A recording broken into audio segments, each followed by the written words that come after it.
नमस्कार दोस्त, फिर आज हम आप लोग के समक्ष आए हैं 10th के साइंस सब्जेक्ट लेकर। जो पार्ट 4 तक बनाए हुए थे, लेकिन मौसम के खराबी के कारण और कुछ टेक्निकल के प्रॉब्लम के कारण हम वीडियो अपलोड नहीं कर पा रहे थे। तो आज मौसम ठीक है, इसलिए आज हम लोग फिर नए वीडियो बनाएंगे। तो पार्ट 4 तक हम साइंस के बना चुके हैं, आज बनाएंगे पार्ट 5। जो भी लाइट में जो भी पॉइंट छूटा हुआ है तो उसको आज हम समझेंगे कि कौन कौन पॉइंट्स छूटा हुआ है, और हम उसके बारे में कुछ और आसानी तरीके से जानेंगे। तो आइए दोस्त, हम पहले भी बता चुके थे कि लाइट के बारे में, और कुछ पॉइंट्स भी बताए थे। आपतित किरण, परावर्तित किरण, अभिलंब, आपतन बिंदु, परावर्तन बिंदु और सब भी बताए थे। लेकिन आज हम बताएंगे कि लाइट चैप्टर में जो प्रकाश के लिए माध्यम की आवश्यकता होती है, तो इसमें 2 माध्यम होती है, ठीक है। तो एक होती है विरल माध्यम और एक होती है सघन माध्यम। तो चलते हैं दोस्तों और जानेंगे कि विरल माध्यम किसे कहते हैं और सघन माध्यम किसे कहते हैं, और ये भी जानेंगे कि विरल माध्यम की अपेक्षा सघन माध्यम में प्रकाश की वेग कितनी होती है। तो ये सब हम लोग नहीं जाने हैं, तो आज जानेंगे कि विरल माध्यम में प्रकाश की चाल सघन माध्यम की अपेक्षा अधिक होती है या कम होती है। तो यहाँ पे हम लिखे पॉइंट नंबर 1 विरल माध्यम। तब विरल माध्यम को आम भाषा में समझिए कि वैसा माध्यम जिसके कण क्या होते हैं, आपस में बहुत दूर दूर तक होते हैं, मतलब वो आपस में नहीं रहते हैं, बहुत दूर दूर तक होते हैं उसके कण, वैसे माध्यम को हम क्या कहेंगे, विरल माध्यम कहेंगे, ठीक है। एक बार और आप लोगों को विरल माध्यम, अभी हम बताएं माध्यम 2 प्रकार की होती है, विरल माध्यम और सघन माध्यम। तो विरल माध्यम को हम एक बार और डिफाइन कर रहे हैं कि वैसा माध्यम जिसमें कण की जो संख्या होती है ना, या कण जो भी होते हैं वो आपस में क्या होते हैं, एकजुट नहीं होते हैं, यानी आपस में नज़दीकी नहीं होता है, वो बहुत दूर दूर तक होता है। और इस माध्यम में जो होता है ना, प्रकाश की चाल सघन माध्यम की अपेक्षा क्या होती है, बहुत ज़्यादा होती है। क्लियर। जैसे हम बता दे रहे हैं कि अगर कोई सूर्य का प्रकाश, देखिए यहाँ पे डायग्राम में, अगर कोई सूर्य का प्रकाश आ रहा है और वो कहाँ से आ रहा है, पर्यावरण से, मतलब वायु ओर से, वायु की ओर से आ रहा है और जाएगा। अगर हम कोई भी फ्रिज में रख दिए या कोई कांच का अगर गिलास भी रख दिए, तो उसको अगर हम क्या करेंगे, उसको हम परावर्तित करेंगे या उसमें हम गमन कराएंगे, तो वहाँ पे प्रकाश की जो वेग होती है कुछ डिफरेंट हो जाएगी, ठीक है। जैसे में विरल माध्यम से आ रहा है कोई प्रकाश की चाल, और विरल माध्यम हम बोल दिए क्या, हवा, और सघन माध्यम आएगा, और सघन माध्यम क्या है, यहाँ पे लिख दिए पानी।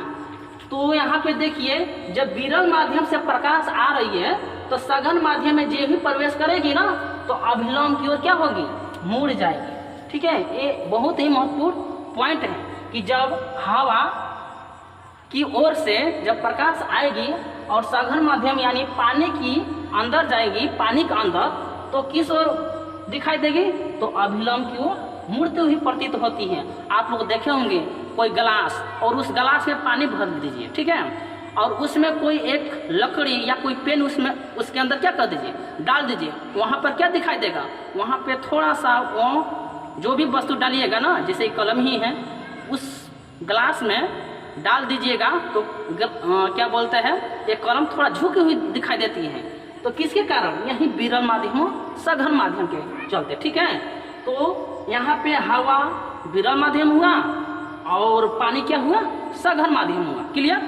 तो हम जान गए कि विरल माध्यम क्या होती है। जब विरल माध्यम से प्रकाश सघन माध्यम में प्रवेश करती है तो थोड़ा मुड़ी हुई प्रतीत दिखाई देती है, यानी अभिलंब की ओर क्या होती है, झुकी हुई दिखाई देती है। चलते हैं नेक्स्ट पॉइंट, यहाँ पर है सघन माध्यम। इसी का अपोजिट बोल देंगे कि वैसा माध्यम जिसके कण आपस में नजदीक होते हैं, वैसे माध्यम के क्या कहेंगे, सघन माध्यम कहेंगे। क्लियर। एक बार और, वैसा माध्यम जिसके कण आपस में बहुत ही नजदीक में स्थित रहते हैं वैसे माध्यम को क्या कहेंगे? सघन माध्यम कहेंगे। अब यहाँ पे क्वेश्चन आता है दोस्तों कि बताइए पानी और हवा में कौन सा घन माध्यम है? बताइए, नहीं ना? तो आप लोग को नहीं जानते होंगे कि पानी और हवा में कौन सा घन माध्यम है। यहाँ पे हम बता दे रहे हैं पानी और हवा में कौन सा घन माध्यम है, तो पानी होगा। क्या होगा? पानी होगा आपका सघन माध्यम। यहाँ पे हम बोल रहे हैं हवा और पानी में, अगर वही हवा की जगह हम दूसरा रख देंगे ना तो दूसरा हो जाएगा। बट यहाँ पे हम देख रहे हैं पानी और हवा में तुलना करेंगे तो पानी क्या हो जाएगा? सघन माध्यम, और हवा हो जाएगा क्या? विरल माध्यम। क्योंकि पानी में जो प्रकाश का वेग होगा ना, हवा में प्रकाश की वेग जो होगा, हवा में जो प्रकाश की वेग होगा उसके तुलना में पानी में वेग थोड़ा कम होगा। यानी इतना आप समझ लीजिए आसानी भाषा में कि विरल माध्यम की अपेक्षा सघन माध्यम में प्रकाश की चाल क्या होती है? थोड़ा कम होती है। क्या होती है? थोड़ा कम होती है। यानी आप कह सकते हैं विरल माध्यम में प्रकाश की वेग क्या होती है? अधिक होती है। क्या होती है? अधिक होती है। यहाँ पे क्लियर बता दें कि विरल माध्यम में प्रकाश की चाल अधिक होती है, बट वहीं सघन माध्यम में प्रकाश की चाल क्या होगी? कम होगी। यही आप लोग को जानना जरूरी है कि विरल माध्यम में प्रकाश की वेग अधिक होगी या कम होगी, या सघन माध्यम में प्रकाश की वेग अधिक होगी या कम होगी। यहाँ पर क्लियर बता दिए कि सघन माध्यम में प्रकाश की वेग कम होगी और विरल माध्यम में प्रकाश की वेग अधिक होगी। ठीक है, तो इतना क्लियर आप लोग समझ गए। अब यहाँ पर एक और आता है, ठीक है, एक और महत्वपूर्ण बात है कि यहाँ पर देखिए डायग्राम में यहाँ पर कोण 2 बन रहा है। कितने कोण बना है? 2 कोण बन रहा है। एक है आई से इंडिकेट किए हैं, एक आर से इंडिकेट किए हैं। तब बताइए कि ये आई कौन सा कोण है और आर कौन सा कोण है। यहाँ पर भी बहुत स्टूडेंट को डाउट होता है कि इसमें कितने कोण बनते हैं और जो भी 2 कोण बने हैं उसका नाम क्या है। तो चलिए, तो ये दोनों कोणों के बारे में हम जानेंगे। ठीक है, पहले का कोण है, हम बता दे रहे आपतन कोण। अब ये जानेंगे कि आपतन कोण किसे कहते हैं और परावर्तन कोण किसे कहते हैं। ठीक है, परावर्तन कोण। तो चलिए दोस्त, आपतन कोण और परावर्तन कोण में हम डिफरेंट जानेंगे कि आपतन कोण किसे कहते हैं और परावर्तन कोण किसे कहते हैं। यहाँ पर देखिए जो आई दिखाई दे रहा है ना, आई से इंडिकेट किए हैं, उसको कहेंगे क्या? आपतन कोण। आपतन कोण को किसे इंडिकेट करेंगे? कोण आई से। किसे इंडिकेट करेंगे? कोण आई से। और परावर्तन कोण आर से। ठीक है, यहाँ पे आपको दिखाई दे रहा होगा कि आपतन कोण को हम इंडिकेट किए हैं आई से और परावर्तन कोण को इंडिकेट किए हैं कोण आर से। अब इसको कैसे हम जानेंगे? अगर उसको परिभाषा के तहत हम इसको परिभाषित करेंगे तो कैसे कहेंगे और कैसे जानेंगे कि आपतन कोण किसे कहते हैं? देखिए, ये जो आपतित किरण है ना, और ये क्या है? खड़ा रेखा। खड़ा जो रेखा उसको अभिलंब कहेंगे। तो इसको परिभाषित आराम से या डायग्राम से ही हम बता सकते हैं। देखिए, आपतित किरण और अभिलंब के बीच जो कोण बनता है उसको कौन सा कोण कहेंगे? आपतन कोण कहेंगे। ठीक है, आपतित किरण और अभिलंब के बीच जो कोण बनता है उसको आपतन कोण कहेंगे और उसको किसे इंडिकेट करेंगे? आई से। इसलिए उसको लिखते हैं कोण आई। अब रही बात परावर्तन कोण। परावर्तन कोण कैसे पहचानेंगे कि भैया परावर्तन कोण कहाँ बन रहा है, इसको हम कैसे डिफाइन करेंगे? तो चलिए दोस्त, जो भी आप डायग्राम देख रहे हैं उसके तहत हम चलते हैं आसानी भाषा से। देखिए, तो इसका परिभाषा ये होगा कि अभिलंब और परावर्तित किरण के बीच में जो भी कोण बनता है उसको हम कौन सा कोण कहेंगे? परावर्तन कोण कहेंगे। देख रहे हैं ना, यहाँ पे आर बन रहा है, तो आर किसके बीच में है? अभिलंब और परावर्तित किरण के बीच में। तो अभिलंब और परावर्तित किरण के बीच में जो कोण बनता है उसको कहेंगे परावर्तन कोण। और एक बात और आ गया कि परावर्तन कोण को किससे इंडिकेट करेंगे? तो कोण आर से। ठीक है, तो यहाँ पे आप लोग क्लियर हो गए आपतन कोण और परावर्तन कोण। और एक और आता है पॉइंट कि प्रकाश के परावर्तन के कितने नियम होते हैं। ठीक है, तो ये हम नहीं बताए हैं, तो आज हम बताएंगे परावर्तन के कितने नियम होते हैं। तो चलिए, ये भी हम जानेंगे प्रकाश के परावर्तन के नियम। ठीक है, तो आज ये हम जानेंगे कि परावर्तन के कितने नियम होते हैं। परावर्तन के 2 नियम होते हैं। कितने नियम होते हैं? 2 नियम। तो देखिए, परावर्तन का नियम ये होता है पहले का कि आपतन कोण जो है ना, आपतन कोण किसके बराबर होगा? परावर्तन कोण के बराबर होगा। यह पहला नियम कहता है। प्रकाश का परावर्तन का पहला नियम कहता है कि आपतन कोण बराबर होगा परावर्तन कोण। अब यहाँ पे देखते हैं आपतन कोण को किसे इंडिकेट करेंगे, कोण आई से। किसे इंडिकेट करेंगे जी, कोण आई से, और परावर्तन कोण को कोण आर से। ठीक है, अब इसको और आसानी भाषा से और इसको थोड़ा मॉडर्न क्लासिफिकेशन के आधार पर इसको हम बदलेंगे। अब यहाँ पे कोण जो आया ना, यहाँ पर एक कुछ छिपा है जिसको आप लोग 10th में पढ़े होंगे, sine, cos, tan, cosec, tan. ठीक है, तो उसका अर्थ जानना जरूरी है। तो यहाँ पे हम लिख सकते हैं साइन, साइन आई, कोण की जगह पर हम साइन लिख दिए, जिसको क्या कहेंगे, जाया कहते हैं हिंदी में। साइन आई बराबर क्या होगा, साइन आर। ये हमारा पहला नियम कहता है कि साइन आई बराबर होता है साइन आर के बराबर, मतलब आपतन कोण बराबर होगा परावर्तन कोण के। ठीक है, तो ये हमारा पहला नियम है। अब दूसरा नियम में चलते हैं, और दूसरा नियम क्या कहता है ये भी हम जानेंगे। ठीक है, तो इसको हम क्या करें, मिटा दे रहे हैं। तो इसी तरह हमारे वीडियो को देखते रहें और हमारे चैनल को अधिक से अधिक लाइक करें और शेयर करें, और साथ ही साथ सब्सक्राइब और कमेंट करें। तो उसका दूसरा नियम है, देखिए परावर्तन का दूसरा नियम ये होता है कि आपतित किरण, देखिए आपतित किरण, आपतित किरण, परावर्तित किरण और अभिलंब, अभिलंब एक ही तल पर क्या होते हैं जी, स्थित होते हैं। ठीक है, स्थित होते हैं। यह हमारा प्रकाश के परावर्तन के कौन सा नियम है, दूसरा नियम होता है। और ये कहते हैं दूसरा नियम में कि जो आपतित किरण आ रही है ना, आपतित किरण और परावर्तित किरण और साथ में क्या है, अभिलंब है, ये तीनों एक ही बिंदु पर, एक ही तल पर स्थित होते हैं। देखिए यहाँ पर एक ही बिंदु पर क्या हो रहे हैं, मिल रहे हैं ना। तो इस नियम को हम क्या कहेंगे, प्रकाश के परावर्तन के द्वितीय नियम।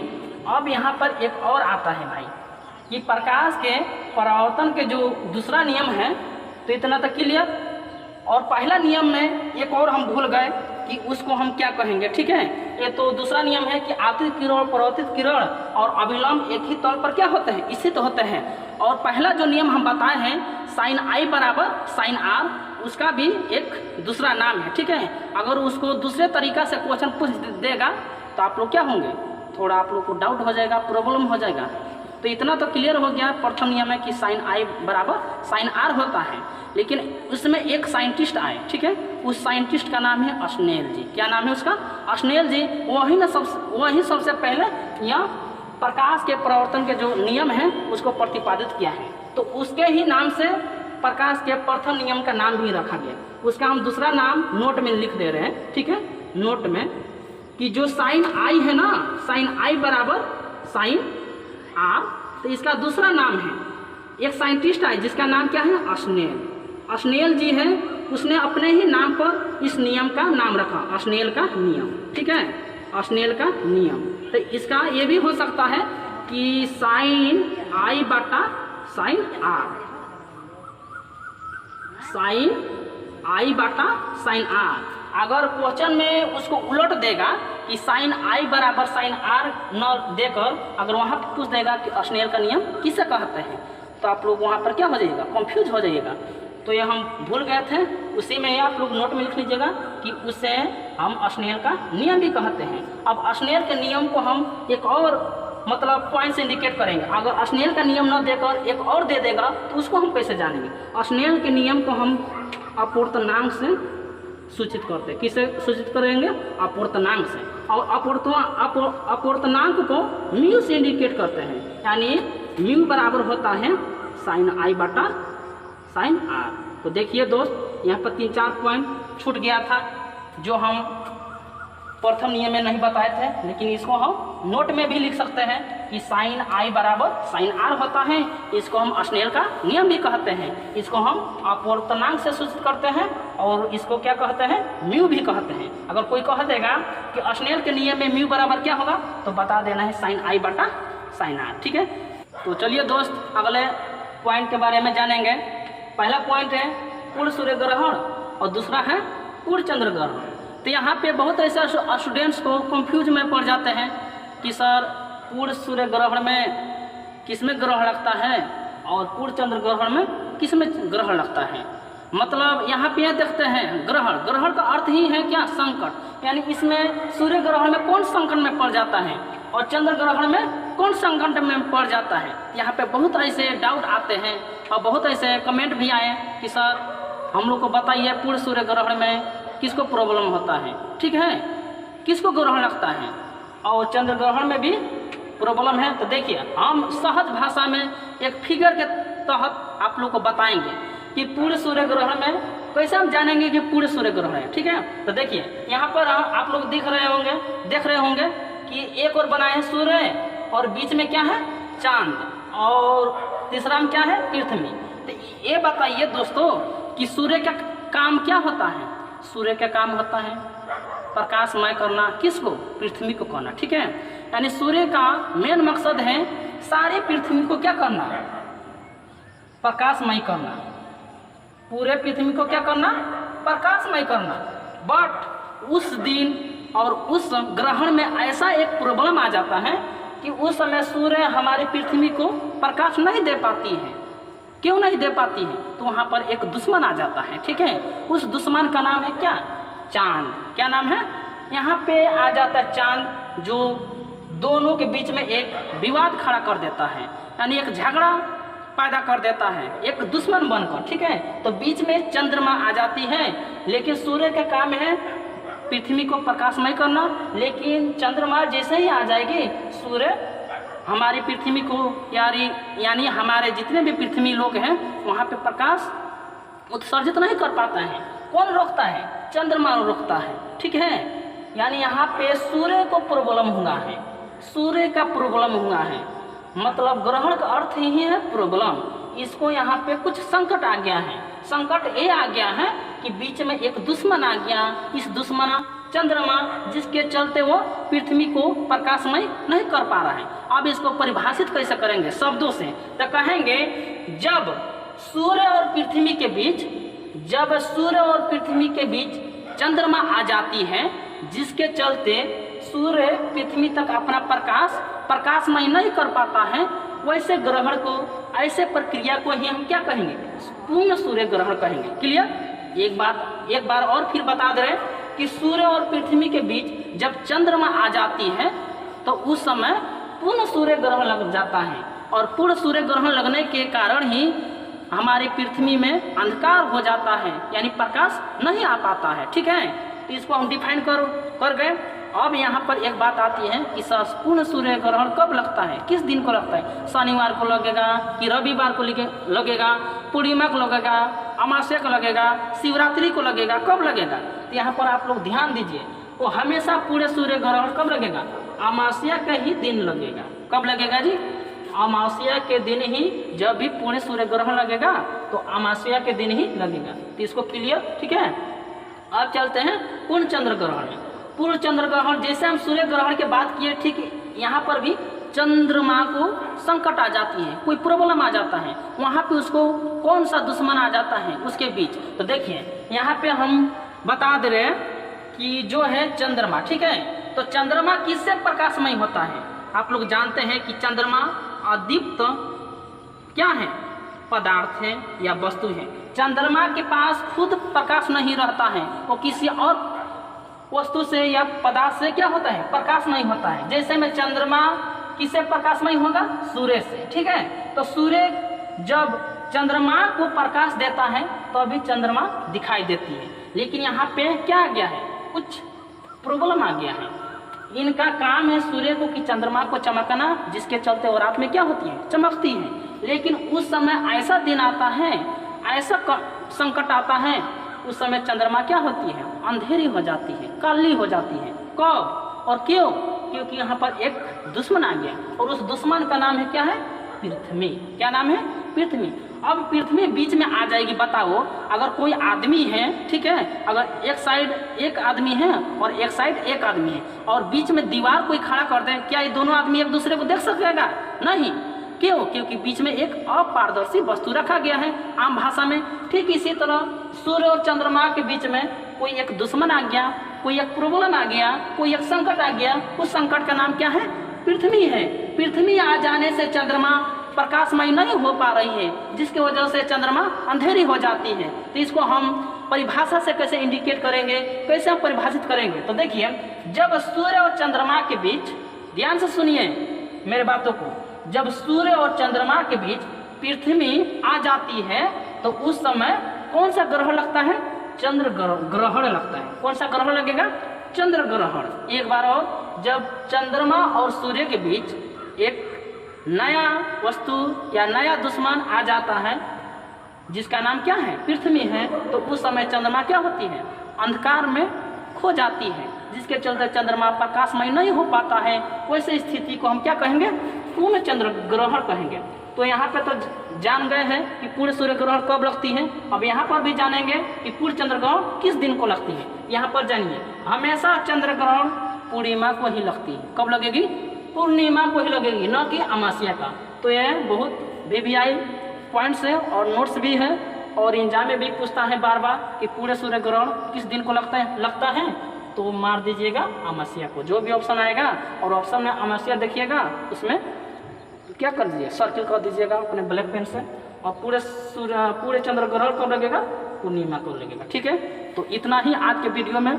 तो मैं उम्मीद करता हूँ कि जितने भी वीडियो हम लोग अपलोड करते हैं या रिकॉर्ड करते हैं, जितने भी वीडियो आप लोग के पास पहुँचता होगा तो आप लोग देखते होंगे। तो इसके साथ मैं आज का वीडियो समाप्त करता हूँ। जय हिंद, जय Bharat. Like, share, comment and subscribe this channel please.